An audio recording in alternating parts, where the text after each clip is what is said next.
Melchior, on applaudit bien fort.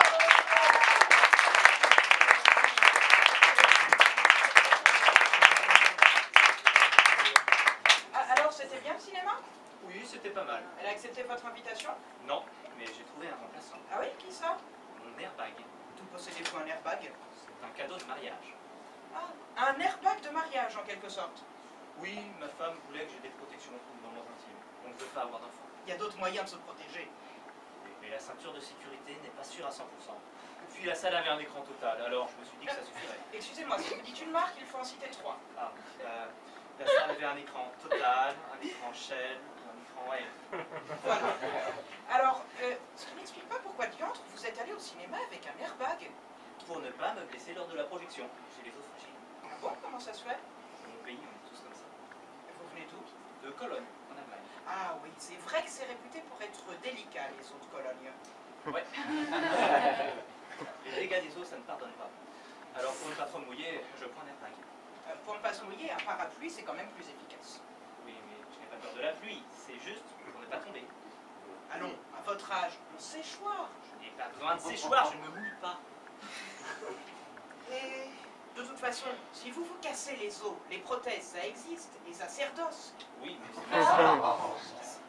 C'est moins ça. Amen. Qu'est-ce que vous avez vu? Un film de guerre. Il faut sauver la fusée Ariane. Et ça vous a plu?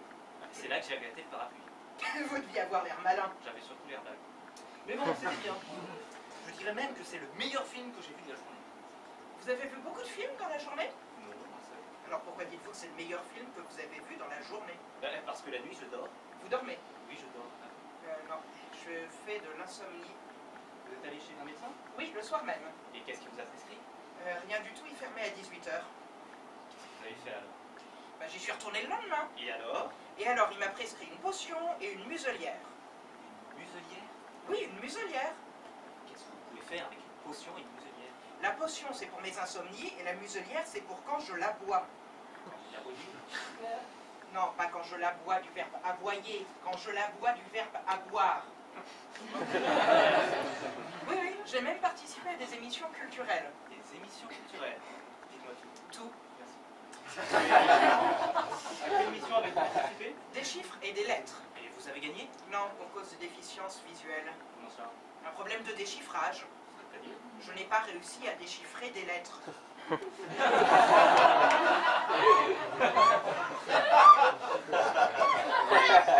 Vous êtes allé chez l'oculiste? Non, je suis pas allée chez l'oculiste, je suis allée à la boulangerie. Pourquoi la boulangerie? J'avais mal lu l'enseigne. Le boulanger vous a indiqué le chemin vers l'oculiste. Non, je n'ai jamais voulu aller chez l'oculiste. Je voulais aller à la poste. À la poste? Oui, à la poste. Pourquoi faire la poste? Pour retourner à leur expéditeur les lettres que je n'ai pas réussi à déchiffrer. Ça a dû vous coûter cher. Oui, surtout que je les ai envoyées en recommandé. C'était si important que ça? Oui, c'était des lettres capitales. Vous voulez dire des lettres importantes? Non, non, juste des majuscules.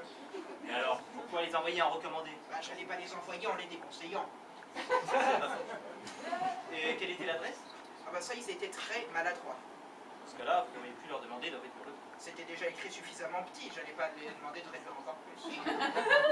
Moi, je crois que si vous avez du mal à lire les petits caractères, c'est parce que vous avez mangé trop de soupe.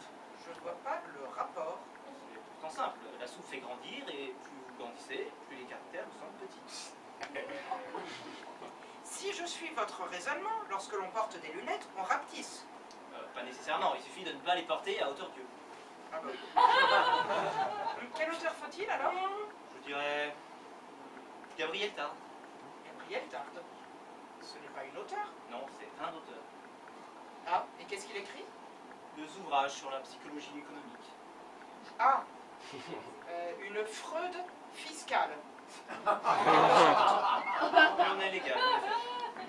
Mais pourquoi lisez-vous de la psychologie économique? Parce que c'est moins cher que la psychologie dispendieuse. Ah, c'est pas faux. C'est dommage, j'aime beaucoup la psychologie dispendieuse.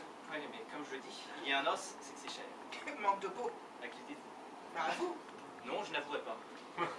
Cachez quelque chose. Non, je vous assure, je n'ai rien caché. Tout est en parfait état. Je n'en ai jamais douté. Et moi, je crois que si vous avez douté. Oui, il y a douté. Vous voulez du lait avec? Ça dépend.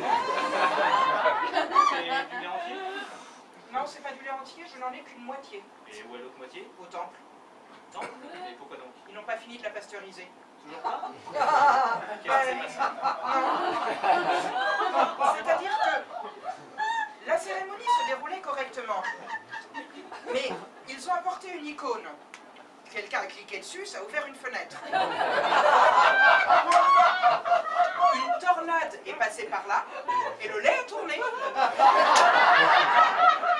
Et comment compte-t-il arranger ça? Bah, ils attendent qu'une tornade repasse pour le faire tourner de l'autre. Oula, ça peut prendre du temps ça. Bon ben donnez-moi votre moitié. Je refuse. Il ne faut pas coucher avec un sixième. Qu'est-ce que ça veut dire? Il ne faut pas coucher avec la moitié d'un tiers.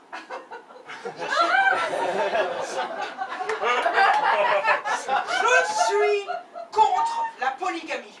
Ce n'est pas de la polygamie, si vous avez deux moitiés, ça fait un. Ah oui. Si je suis votre raisonnement, quand vous êtes allé au cinéma avec votre moitié, vous avez dû payer demi-tarif. Alors vous oubliez que je suis allé avec mon airbag. Et alors? Alors, en voyant l'airbag, ils ont gonflé les prix. Il ne manque pas d'air. Tiens, ça me fait penser, il y a un film que j'aimerais bien aller voir. Ah, lequel? Il faut solder le timbre Marianne. Ça a l'air pas mal. Bon ben je vais chercher mon airbag et on y va. Très bien.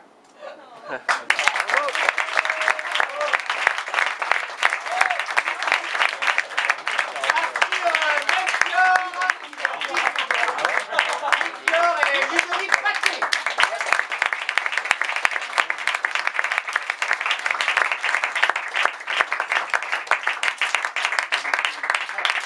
Le temps de parler de Gone avec Arthur, c'est la première fois que vous le faites ce sketch? La deuxième. La deuxième. Et vous l'avez écrit vous-même? C'est surtout lui, j'ai un peu aidé.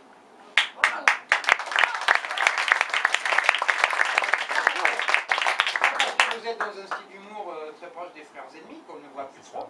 On les adore tous les deux. Ouais, ça m'étonne pas, et ça nous fait bien plaisir de voir ce genre d'humour. Par contre, au début, c'est difficile de faire marcher les neurones. Hein. Donc vous allez recommencer les 2 premières minutes pour qu'on ait bien... Donc Arthur, tu es en solo?